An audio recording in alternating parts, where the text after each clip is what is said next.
പമ്പുകളെക്കുറിച്ചുള്ള കൂടുതൽ അറിവിനായി Thundathil ട്രേഡേഴ്സിന്റെ channel subscribe ചെയ്യുക. ഇതാണ് നമ്മുടെ കിണർ. ഇങ്ങനെ ഒരു ബ്രേക്കർ കൊടുക്കേണ്ടതിന്റെ ഒരു ഉദ്ദേശം എന്ന് പറഞ്ഞാൽ ബിനിച്ചേട്ടൻ്റെ ഇവിടെ ഉണ്ട്. ഇത് ഡയറക്റ്റ് കൊടുത്തു കഴിഞ്ഞാൽ വർക്ക് ചെയ്യോ? ഇതിലെല്ലാം മങ്ങിയൊരു മൂടിയ കാലാവസ്ഥയാണ്. ഇപ്പോൾ എൻ്റെ അഭിപ്രായം ഒരു പരിധിവരെ ഞാൻ തിരുത്തേണ്ടിയിരിക്കുന്നു. ഇനി എല്ലാവരും ചോദിക്കുന്നതിൻ്റെ ഒരു അപ്രോക്സിമേറ്റ് കോസ്റ്റ് എന്ത് വരും എന്നുള്ളതാണ്. നല്ല ഡിസ്ചാർജും നല്ല പെർഫോമൻസും കിട്ടുന്നുണ്ട് വെയിലുള്ള സമയത്ത്. എല്ലാവർക്കും നമസ്കാരം. ഞാൻ എൽദോസ്. തുണ്ടത്തിൽ ട്രേഡേഴ്സിൻ്റെ മറ്റൊരു വീഡിയോയിലേക്ക് എല്ലാവർക്കും സ്വാഗതം. നമ്മളിന്ന് ചെയ്യുന്ന വീഡിയോ ഒരു സോളാർ പമ്പിൻ്റെ ഇൻസ്റ്റലേഷനാണ്. ഇത് നമ്മുടെ സ്വന്തം പറമ്പിൽ തന്നെയാണ് നമ്മൾ ചെയ്യുന്നത്. നമ്മളീ കാണുന്ന 450 വാട്ട്സ് 28 വോൾട്ടിൻ്റെ സോളാർ സബ്മേർസിബിൾ പമ്പാണ് നമ്മൾ സെറ്റ് ചെയ്യാൻ പോകുന്നത്. ഇത് ഓൾറെഡി ടെസ്റ്റ് ചെയ്യുന്ന ഒരു വീഡിയോ നമ്മളിതിന് മുമ്പ് ചെയ്തിട്ടുണ്ട്. അപ്പോൾ പ്രാക്ടിക്കലായിട്ട് ഒരുപാട് ചോദ്യങ്ങൾ എല്ലാവരും ചോദിക്കുന്നുണ്ടായിരുന്നു. നമ്മൾ അന്നൊരു ബാറ്ററിയിൽ നിന്നാണ് അത് കണക്ട് ചെയ്ത് കൊടുത്തിരുന്നത്. നമ്മളിന്ന് ഡയറക്റ്റ് നമ്മൾ പുറകിൽ കാണുന്ന ഒരു 380 വാട്ട്സിൻ്റെ 2 പാനലിൽ നിന്നാണ് നമ്മൾ ഡയറക്റ്റ് അത് കണക്ട് ചെയ്യാൻ പോകുന്നത്. അപ്പോൾ നമ്മുടെ പാനലിൻ്റെ വർക്കൊക്കെ ചെയ്യുന്നത് നമ്മുടെ ഷായ്ചേട്ടനുണ്ട്. ഷായ്ചേട്ടൻ കാണാമോ? ഓക്കെ, ഷായ്ചേട്ടനാണ് അതിൻ്റെ വർക്കൊക്കെ വരാൻ നേരത്ത് പാനലും കൊണ്ടുവന്ന് അതിൻ്റെ കേബിള്, അതിന് വേണ്ട ഐസൊലേറ്റർ കാര്യങ്ങൾ എല്ലാം ഫുൾ സെറ്റായിട്ട് വർക്ക് ചെയ്ത് കൊടുക്കാൻ ചെയ്യുന്നത് നമ്മുടെ ഷായ്ചേട്ടനാണ്. അത് കൂടാതെ നമ്മുടെ തുണ്ടത്തിൽ ട്രേഡേഴ്സിൻ്റെ സ്വന്തം ടെക്നീഷ്യനായിട്ടുള്ള ബിനിച്ചേട്ടൻ്റെ ഇവിടെ ഉണ്ട്. അപ്പോൾ ടെസ്റ്റിംഗ് ആയിരുന്നു എല്ലാവരും കൂടി ഒരുമിച്ചാണ് കാര്യങ്ങൾ ചെയ്യുന്നത്. അപ്പോൾ എല്ലാവർക്കും കാര്യങ്ങൾ മനസ്സിലാക്കാനും ഇതൊക്കെ എളുപ്പമാണ്. ഇതാണ് നമ്മുടെ പറമ്പ് വരുന്നത്. ഇത് ശരിക്കും ഒരു സ്റ്റാൻഡിലാണ് നമ്മൾ സെറ്റ് ചെയ്യുന്നത്. ഇപ്പോൾ ടെമ്പററി ആയിട്ട് നമ്മുടെ സ്വന്തം സ്ഥലത്തായിരുന്നു. നമ്മൾ സ്ഥിരമായിട്ട് സെറ്റ് ചെയ്യാൻ ഉദ്ദേശിക്കുന്നില്ല. വീഡിയോ കഴിഞ്ഞിട്ട് നമ്മൾ എടുത്ത് മാറ്റും. അതിന് വേണ്ടിയിട്ടാണ് അത് ഫിക്സ് ചെയ്യാണ്ട് വെച്ചേക്കുന്നത്. അപ്പോൾ നമുക്ക് അത്യാവശ്യം വാഴ, തെങ്ങ് അതേപോലെയുള്ള സാധനങ്ങളൊക്കെ നനയ്ക്കാനാണ്. ഈ പറമ്പിലേക്ക് കറണ്ട് എത്തിയിട്ടില്ല. അതുകൊണ്ട് തന്നെയാണ് നമ്മൾ സോളാറിൻ്റെ പമ്പ് ഇവിടെ വെക്കാനായിട്ട് ഉദ്ദേശിക്കുന്നത്. ഇതാണ് നമ്മുടെ കിണർ. അത്യാവശ്യം ഒരു 2 അടിയോളം താഴേന്ന് വെള്ളമുണ്ട്. ഒരു 10 അടിയോളം ആഴമുള്ളൊരു കിണറാണ്. 22 മീറ്റർ ഓസാണ് നമ്മൾ എടുത്തേക്കുന്നത്. ആ ഓസ് കണക്ട് ചെയ്തിട്ടായിരിക്കും നമ്മൾ പമ്പ് ചെയ്യാൻ പോവുക. അപ്പോൾ അത്യാവശ്യം ഇത് ഉച്ച സമയമാണ്, നല്ല വെയിലുള്ള സമയം. ഏകദേശം ഒരു 12 മണി സമയത്താണ് നമ്മളിപ്പോൾ ചെയ്യുന്നത്. അപ്പോൾ നമ്മൾ ഇതിന് വേണ്ടി എടുത്തേക്കുന്ന സാധനങ്ങൾ എന്തൊക്കെയാണെന്നുള്ളത് നമ്മുടെ ഷായ്ചേട്ടൻ പറഞ്ഞു തരും. നമ്മളിപ്പോൾ എടുത്തിരിക്കുന്നത് 6 mm cable, DC കേബിളാണ്. 32 ആംസിൻ്റെ DC MCB ആണ്. ഇത് നമുക്ക് DC ക്ക് കൊടുക്കാൻ വേണ്ടിയിട്ടുള്ളൂ. AC യുടെ ഉണ്ട്. നമ്മൾ AC യുടെനേക്കാളും കുറച്ചും കൂടി നന്നായിരിക്കും DC MCB നമ്മൾ ഉപയോഗിക്കുമ്പോൾ. പിന്നെ കേബിള് നമ്മളിപ്പോൾ സഫീഷ്യൻ്റായിട്ട് ഉള്ളത് 15 മുതൽ 25 മീറ്റർ വരെയാണ് നമുക്കിപ്പോൾ ഈ 6 mm കേബിളിൽ കൊടുക്കാവുന്നത്. 15 മീറ്ററിന് എബോവ് ആണ് നമ്മുടെ പാനലും കിണറുമായിട്ടുള്ള അകലമെങ്കിൽ നമ്മൾ 10 mm കേബിളാണ് കുറച്ചും കൂടി ബെറ്റർ ആയിരിക്കുക. നമ്മളിപ്പോൾ അത് കണക്ട് ചെയ്യാൻ പോവുകയാണ്.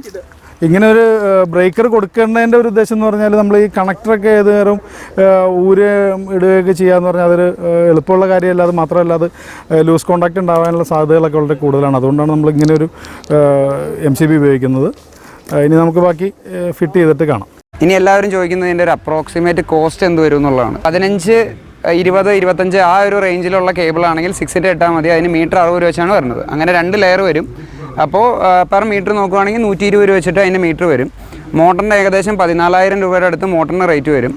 പിന്നെ പാനൽ ഒരു 26,000 രൂപ അല്ലേ 2 പാനലിന്. 370, 380ൻ്റെ 2 പാനലിന് ഏകദേശം ഈ പറഞ്ഞ 26,000 രൂപയൊക്കെ റേറ്റ് വരും. ഓസ് ഇത് എന്തായാലും പച്ച ഓസിന് ഒരു 200 രൂപയുടെ അടുത്തൊക്കെ മീറ്റർ.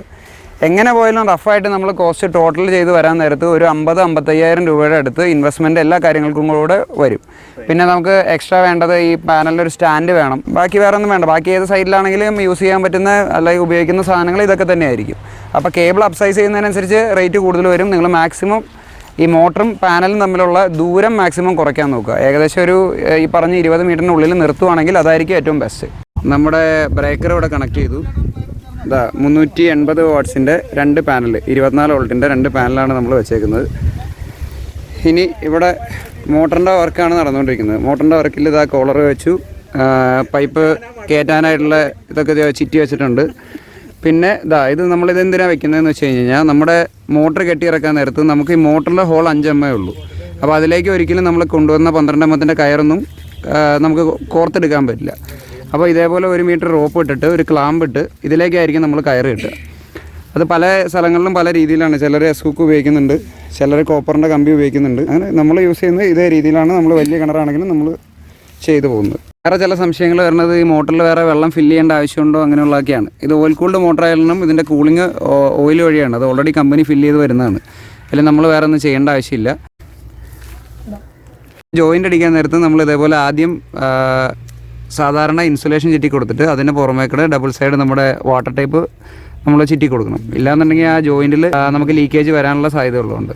അപ്പോൾ അതാ നമ്മുടെ പാനൽ രണ്ടും പാരലായിട്ടാണ് നമ്മൾ കണക്ട് ചെയ്തേക്കുന്നത്. ഇതിൽ നിന്നുള്ള ഔട്ട്പുട്ട് വോൾട്ട് ഇപ്പം 43 വോൾട്ടാണ് ഇതിൻ്റെ ഔട്ട്പുട്ട് കാണിക്കുന്നത്. അപ്പോൾ നമ്മുടെ മോട്ടർ റെഡി ആയിട്ടുണ്ട്. കിണറിലേക്ക് പോകുന്നു. എല്ലാവരും കണ്ടല്ലോ അല്ലേ? ഓക്കെ, ചോദ്യം എല്ലാവരും കണ്ടല്ലോ. ആചാരപരമായിട്ട് കാലങ്ങളായിട്ട് വയറും മടങ്ങി അധികം അടിയിലേക്ക് വരണ്ട, ചെളി ഉണ്ടാവും. മതി. അടുത്ത് തെങ്ങൊക്കെ ഉണ്ട്, അതുകൊണ്ട് പിന്നെ എളുപ്പമുണ്ട്.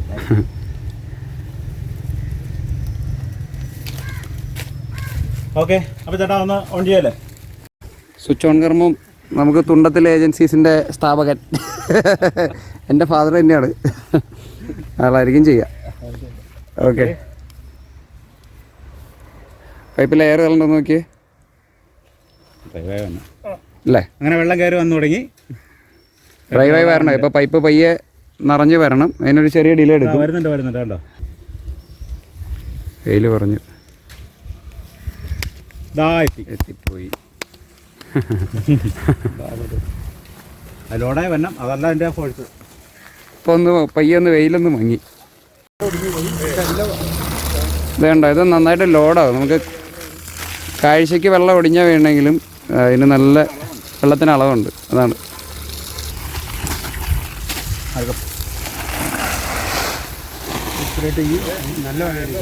ആ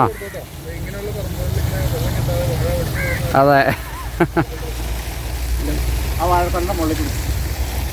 ഓ, കുറച്ചുകൂടെ ഒന്ന് വെയിലായി കഴിയുമ്പോൾ നമുക്ക് ഡിസ്ചാർജ് വ്യത്യാസം വരണമെന്ന് നോക്കാം. അപ്പോൾ അതാ നിങ്ങൾ കണ്ടു കഴിഞ്ഞാൽ അറിയാം, വെയിലെല്ലാം മങ്ങി. വെയിലെല്ലാം മങ്ങി ഒരു മൂടിയ കാലാവസ്ഥയാണ്.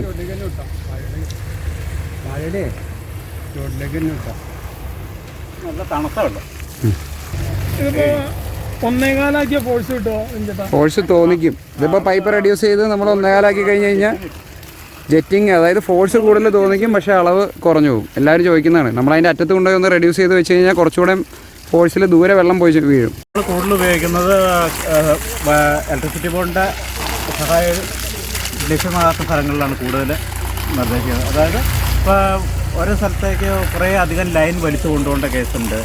ഒരു 8-10 പോസ്റ്റിൻ്റെ ഡിഫറൻസ് ഒക്കെ ഉള്ള അത്രയും അകലത്തിൽ സപ്ലൈ എത്തിക്കേണ്ടതൊക്കെയാണ് ഭയങ്കര കോസ്റ്റാവും. അപ്പോൾ ഇതാകുമ്പോൾ ഒരു 55-60 രൂപയിൽ നമുക്ക് ഒരു പമ്പ് ഇൻസ്റ്റാൾ ചെയ്യാൻ പറ്റും. പകൽ സമയങ്ങളിൽ ഇവൻ നോർമലി പമ്പ് ചെയ്തോളൂ. സപ്ലൈ ഉണ്ടോയെന്നോ ഇലക്ട്രിസിറ്റി ബോർഡിൻ്റെ ആശ്രയിക്കേണ്ട കാര്യമില്ല. അങ്ങനെ ഒരു ബെനിഫിറ്റാണ് മെയിനായിട്ട് ഇതിലുള്ളത്. ഇനീഷ്യൽ കോസ്റ്റ് കൂടുതലാണെങ്കിലും ലോങ് റണ്ണിൽ എപ്പോഴും സോളാർ പമ്പുകൾ ലാഭകരമായിരിക്കും. ഇപ്പോൾ വെയിൽ കളഞ്ഞപ്പോൾ കൂടിയിട്ടുണ്ട്, ഡിസ്ചാർജ് കൂടി. വേരിയേഷൻ വരും, വെയിലിനനുസരിച്ചിട്ട് ഡിസ്ചാർജ് കൂടുകയും കുറയും ചെയ്യും. ഇപ്പം നിറഞ്ഞു, ഡിസ്ചാർജ് ഉണ്ട്. ആ, ഒന്ന് ചീറ്റിക്കാൻ വെച്ചിട്ട്. ഓ, വെയിൽ മങ്ങിയപ്പോൾ ഡിസ്ചാർജ് പറഞ്ഞു. അപ്പോൾ ഇത് സെറ്റ് ചെയ്തു. ഇപ്പം വെയിൽ ഇത്തിരി മങ്ങി കാണാൻ, വെയിൽ ഇത്തിരി അല്ല, മൊത്തം മങ്ങി നിൽക്കുകയാണ്. ആ മോട്ടറിൻ്റെ ഫുൾ എഫിഷ്യൻസി അതുകൊണ്ട് കിട്ടുന്നില്ല. വെള്ളമുണ്ട്. ഓക്കെ, അതായത് ആദ്യം ഒരു 6 ഇഞ്ച് തള്ളി വീഴുന്ന വെള്ളം ഇപ്പം പൈപ്പിൽ ജസ്റ്റ് നിറഞ്ഞു വീഴുന്നേ ഉള്ളൂ. എന്നാലും അതായത് ഒട്ടും വെയിലില്ലാത്ത സമയത്ത് ഇത്രയും എഫിഷ്യൻസി കിട്ടുന്നുണ്ട്. അപ്പം ഡിസ്ചാർജ് കിട്ടുന്നുണ്ട്. തീരെ മോശം എന്ന് പറയാൻ പറ്റില്ല. അതല്ല, ഇലക്ട്രിസിറ്റി ബോർഡിന് പേയ്മെൻറ്റ് കൊടുക്കണ്ടല്ലോ. മറ്റേ മോട്ടർ റൺ ചെയ്ത് കഴിഞ്ഞാൽ മീറ്റർ റീഡ് ചെയ്യും. ഈ സമയത്ത് ഇപ്പോൾ ഇത്രയും മങ്ങിയ ഒരു സമയത്ത് നമുക്ക് ഇത്രയും ഡിസ്ചാർജ് കിട്ടുന്നതുകൊണ്ട് തന്നെ വൈകിട്ട് ഒരു 5-5:30 മണി വരെയൊക്കെ, 5:30-6 മണി വരെയുള്ള സമയത്ത് വരെ നമുക്കത് യൂസ് ചെയ്യാൻ പറ്റുമെന്നാണ് നമ്മുടെ ഒരു വിശ്വാസം. ഓക്കെ, കാരണം ഇപ്പോൾ ഒട്ടും വെയിലില്ലാതെ തീർത്തും മങ്ങിയിരിക്കുന്ന ഒരു സമയത്താണ് നമുക്ക് ഇത്രയും നമുക്ക് വെള്ളം. ആകാശം കാണിച്ചു കൊടുക്കാം. ജസ്റ്റ് ഒന്ന് കളറുണ്ടെന്നല്ലാതെ ഒരു തുള്ളി വെയിലില്ലാത്ത സമയത്ത് മൊത്തം മഴക്കാറ് വന്നിങ്ങനെ കവർ ചെയ്തിരിക്കുന്ന സമയമാണ്. അപ്പോൾ മിനിച്ചേട്ടൻ്റെ അടുത്ത സൈറ്റിലേക്ക് എനിക്ക് ഇനി അടുത്തൊരു സൈറ്റ് വർക്ക് ചെയ്യാനുണ്ട്. അവിടെ നിന്നാണ് ഞാൻ പെട്ടെന്ന് ഇതിൻ്റെ വർക്ക് അതിൽ ഇങ്ങോട്ട് പോകുന്നത്. ഒരു ബോർവെല്ല് ഇറക്കാനുള്ളതാണ്, ഞാൻ അങ്ങോട്ട് പോവാണ്. അപ്പോൾ ഓക്കെ മിനിച്ചേട്ടാ, ബൈ. നിങ്ങൾക്ക് ഞാൻ ജസ്റ്റ് ആ പൈപ്പ് ഇട്ടേക്കുന്ന ലെങ്ത്ത് കാണിച്ചു തരാം. ഇല്ല, കുഴപ്പമില്ല, ഞാൻ ആ സൈഡിൽ നിന്ന് എടുത്തത്. ഇത്രയും ലെങ്ത്തിലാണ് നിലവിൽ ആ പൈപ്പ് ഇട്ടേക്കുന്നത്. കുറച്ചുകൂടെ പെർഫോമൻസ് ഉണ്ടാകും. നമ്മൾ തൊട്ടടുത്തൊക്കെ ചാടിക്കുവാണെങ്കിൽ കുറച്ചുകൂടെ പെർഫോമൻസ് ഉണ്ടാവും. വെയിലുള്ള സമയത്താണെങ്കിലും പെർഫോമൻസ് ഉണ്ടാവും. വെള്ളം വലിച്ചു കളഞ്ഞു സമയം കണ്ട്. പലപ്പോഴും എൽദോസും ബിജുവൊക്കെ എടുക്കുന്ന വീഡിയോയിൽ ഞാൻ അധികം ശ്രദ്ധ കൊടുക്കാറില്ല. കാരണം സ്വന്തം മകനും അല്ലെങ്കിൽ അതുപോലെയുള്ളൊരു ടീം എടുക്കുന്ന ഒരു കാര്യങ്ങളിൽ അഭിപ്രായം പറയുക എന്നുള്ളത് എന്നെ സംബന്ധിച്ച് വളരെ ബുദ്ധിമുട്ടുള്ള കാര്യമായിരുന്നു. പലപ്പോഴും ഞാൻ കുറ്റപ്പെടുത്തും, വേറെ സമയമില്ല, നിങ്ങൾക്ക് ബിസിനസ് കാര്യങ്ങളിൽ ശ്രദ്ധിച്ചപ്പോൾ ഇതുപോലെയുള്ള വീഡിയോയ്ക്കൊക്കെ എന്തിനാണ് പോകുന്നത് എന്ന് പലപ്പോഴും ഇവരെ ഞാൻ കുറ്റപ്പെടുത്തിക്കൊണ്ടിരുന്നു. എന്നാൽ ഇന്ന് ഞായറാഴ്ച ഒരു അവധി ദിവസമായപ്പോൾ ഇവർ പറഞ്ഞപ്പോൾ ഞങ്ങളിങ്ങനെ ഒരു വീഡിയോ ചെയ്യുന്നുണ്ട്, പപ്പ അവിടം വരെ ഒന്ന് വന്നം എന്ന് പറഞ്ഞപ്പോഴാണ് എനിക്ക് ശരി ഏതായാലും ഇവരെന്താണ് ഈ പലപ്പോഴും ചെയ്യുന്നത് എന്ന് നമ്മൾ കാണാറില്ലല്ലോ. എന്നാൽ ഇതൊന്ന് പോയി കാണാമെന്ന് വിചാരിച്ചിട്ടാണ് ഞാൻ ഇന്ന് ഇവർ സോളാർ പമ്പ് ഫിറ്റ് ചെയ്ത സ്ഥലത്തേക്ക് വന്നത്. ശരിക്കും ഇവരുടെ ഓരോ വീഡിയോകളും ഈ സമൂഹത്തിന് തന്നെ പല രീതിയിലുള്ള ഉപകാരപ്രദമായൊരു വീഡിയോ ആണ് ഇവരെടുക്കുന്നതെന്ന് ഇത് കണ്ടു കഴിഞ്ഞപ്പോഴാണ് എനിക്ക് മനസ്സിലാകുന്നത്. ഒരു സ്ഥലത്തും കറണ്ട് കിട്ടാൻ ബുദ്ധിമുട്ടുള്ള പല ഏരിയകളിലും ഇതുപോലെയുള്ള കണക്ഷനുകൾ നമുക്ക് വളരെയേറെ ഉപകാരപ്രദമാണ്. ഇപ്പോൾ എൻ്റെ അഭിപ്രായം ഒരു പരിധിവരെ ഞാൻ തിരുത്തേണ്ടിയിരിക്കുന്നു. ഇവരെടുക്കുന്ന വീഡിയോ എനിക്ക് ഒരു പക്ഷേ ഈ സമൂഹത്തിന് തന്നെ വളരെയേറെ ഉപകാരപ്രദമായ ഒത്തിരി നല്ല കാര്യങ്ങളാണെന്നുള്ള തിരിച്ചറിവിലേക്ക് ഞാൻ എത്തുകയാണ്. അത് ഇവരെ ഒരു അഭിനന്ദനം അറിയിക്കാൻ കൂടി ഞാൻ ഈ അവസരം വിനിയോഗിക്കുകയാണ്. Okay okay thank you. ഇതാ ഇപ്പോൾ നല്ല വെയിലുള്ള സമയം, നിങ്ങൾക്ക് അതിൻ്റെ ഡിസ്ചാർജ് കാണാം. എന്താ, അതായത് നല്ല വെട്ടമുള്ള സമയമാണ്, വെയിൽ നന്നായിട്ട് തെളിഞ്ഞു. ഈ പൈപ്പ് നിറച്ച്, അതായത് നമ്മൾ പറയുന്ന 1.5 ഇഞ്ചിൻ്റെ പൈപ്പ് സൈസ് നിറച്ച് വരുന്ന വെള്ളമാണിത്. മറ്റൊരു കാര്യം പറയാനുള്ളത്, നമ്മളുടെ പറമ്പ് ഒത്തിരി ഹൈറ്റുള്ള സ്ഥലത്താണെങ്കിൽ, അതായത് കിണർ പറമ്പിൻ്റെ ഏറ്റവും താഴ്ന്ന പ്രദേശത്തും നമ്മുടെ അങ്ങനെ തട്ട് പോലെയോ അല്ലെങ്കിൽ അങ്ങനെ ചരിവ് പോലെയുള്ള സ്ഥലമാണ് നമ്മുടെ പറമ്പ് എങ്കിൽ നമുക്ക് അതിൻ്റെ ഏറ്റവും ഉയർന്ന സ്ഥലത്ത് ഒരു സ്റ്റോറേജ് ഫെസിലിറ്റി 2000, 5000 ഒക്കെ പോലുള്ള വലിയ ടാങ്കുകൾ വാങ്ങി വയ്ക്കുകയോ അല്ലെങ്കിൽ ഒരു കെട്ടി ഉണ്ടാക്കുകയൊക്കെ ചെയ്തിട്ട് അതിനകത്തേക്ക് ഈ വെള്ളം ഡേ ടൈമിൽ പമ്പ് ചെയ്ത് ഇട്ടിട്ട് നമുക്ക് അല്ലാതെ വെയിലില്ലാത്ത സമയത്ത് നമുക്ക് അതിനകത്ത് ചുമ്മാ ഓസ് വെച്ച് എല്ലാ പറമ്പും നനയ്ക്കാവുന്ന ഒരു സംവിധാനം കൂടെ ഇവിടെ ഉണ്ട്. അപ്പോൾ നിങ്ങളിപ്പോൾ നോക്കിയറിയാം, ഇപ്പോൾ നല്ല വെയിലായി, അതിനനുസരിച്ച് ഇതിൻ്റെ പെർഫോമൻസ് നന്നായിട്ട് കൂടി. നല്ല ഡിസ്ചാർജ് എന്ന് വെച്ച് കഴിഞ്ഞാൽ 1.5 ഇഞ്ചിൻ്റെ പൈപ്പ് ലൈനിൽ ഇത്രയും ഡിസ്ചാർജ് എന്ന് പറഞ്ഞു കഴിഞ്ഞാൽ നല്ലൊരു ഡിസ്ചാർജ് തന്നെയുണ്ട്. നമുക്കത് എത്രത്തോളം മനസ്സിലാക്കി തരാൻ പറ്റുന്നുണ്ടെന്ന് അറിയില്ല. കണ്ടോ, വെട്ടം കൂടുന്നതിനനുസരിച്ച് വീണ്ടും കൂടുന്നുണ്ട്. ഇനി നമുക്ക് വേണമെന്നുണ്ടെങ്കിൽ പാനൽ ഒന്നുകൂടെ കൂടി ആഡ് ചെയ്ത് വയ്ക്കാം. അതായത് ഡിസ്റ്റൻസ് കൂടുമ്പോൾ ഒന്നുകൂടി ഒരു പാനലൂടെ ആഡ് ചെയ്ത് കൊടുക്കുകയാണെന്നുണ്ടെങ്കിൽ ഇതിലും നന്നായിട്ട് പെർഫോമൻസിൽ അത് വർക്ക് ചെയ്യും. അപ്പോൾ ഞാൻ പറഞ്ഞ പോലെ കഴിയുമെന്നുണ്ടെങ്കിൽ നിങ്ങൾ ഷായ്ച്ചേട്ടനൊക്കെ വർക്ക് ചെയ്യിപ്പിക്കുകയാണെങ്കിൽ അതിലുള്ളൊരു മെച്ചം എന്താണെന്ന് വെച്ചാൽ അവർ ഓൾറെഡി വർക്ക് ചെയ്ത എക്സ്പീരിയൻസ് ഉള്ള ആളാണ്. നമ്മളൊരു കാര്യം കണ്ട് ചെയ്യുന്നതിലും അതിലപ്പുറത്തേക്ക് അവരത് ചെയ്ത എക്സ്പീരിയൻസ് ഉള്ള ആൾക്കാരാകുമ്പോൾ അതിൻ്റെ ഒരു പെർഫെക്ഷനും കാര്യങ്ങളും കംപ്ലയിൻറ്റ് കുറവുകളും നിങ്ങൾക്ക് എന്തായാലും ഉണ്ടാവും. അത്രയേ ഉള്ളൂ. പിന്നെ ഞാൻ തന്നെ ഞെട്ടിപ്പോയത് പപ്പയുടെ ഒരു അഭിപ്രായമാണ്. പപ്പ പറഞ്ഞ പോലെ തന്നെ ഇന്ന് വരെ നമ്മളൊരു കാര്യത്തിനും സപ്പോർട്ട് ചെയ്യാത്ത, നമ്മളെല്ലാ കാര്യത്തിനും കുറ്റം പറഞ്ഞുകൊണ്ടിരുന്ന ആളെ തന്നെയാണ് ഇന്ന് മാറ്റി പറഞ്ഞത്. അത് തന്നെ വലിയൊരു കാര്യമാണ്. അത് തന്നെ ഞങ്ങൾ ഇത്രയും നാൾ ചെയ്ത് എനിക്ക് തോന്നുന്ന ഒരു 100ഓളം വീഡിയോസായി നമ്മൾ ചെയ്യുന്നു. അതിൽ അപ്പോൾ ഈ 100ാമത്തെ വീഡിയോ അല്ലെങ്കിൽ 100 കഴിഞ്ഞിട്ടുള്ളൊരു വീഡിയോയിൽ ഞങ്ങൾക്ക് കിട്ടിയൊരു അംഗീകാരമായിട്ട് ഞങ്ങൾ കരുതുന്നു. അത്രയേ ഉള്ളൂ. അപ്പോൾ ഇന്നത്തെ വീഡിയോ നിങ്ങൾക്ക് എല്ലാവർക്കും ഇഷ്ടപ്പെട്ട് കാണും. നിങ്ങൾക്ക് ഏകദേശം ഇതിനെക്കുറിച്ചുള്ള സംശയങ്ങളൊക്കെ ഓൾറെഡി മാറി കിട്ടിക്കാണുമെന്ന് ഞാൻ വിശ്വസിക്കുന്നു. അപ്പോൾ നിങ്ങൾക്ക് ഇഷ്ടപ്പെടുന്നുണ്ടെങ്കിൽ തീർച്ചയായിട്ടും ഇത് മറ്റുള്ളവരിലേക്ക് ഷെയർ ചെയ്ത് കൊടുക്കുക, ഞങ്ങളുടെ വീഡിയോ ലൈക്ക് ചെയ്യുക, സപ്പോർട്ട് ചെയ്യുക. അപ്പോൾ താങ്ക് യു.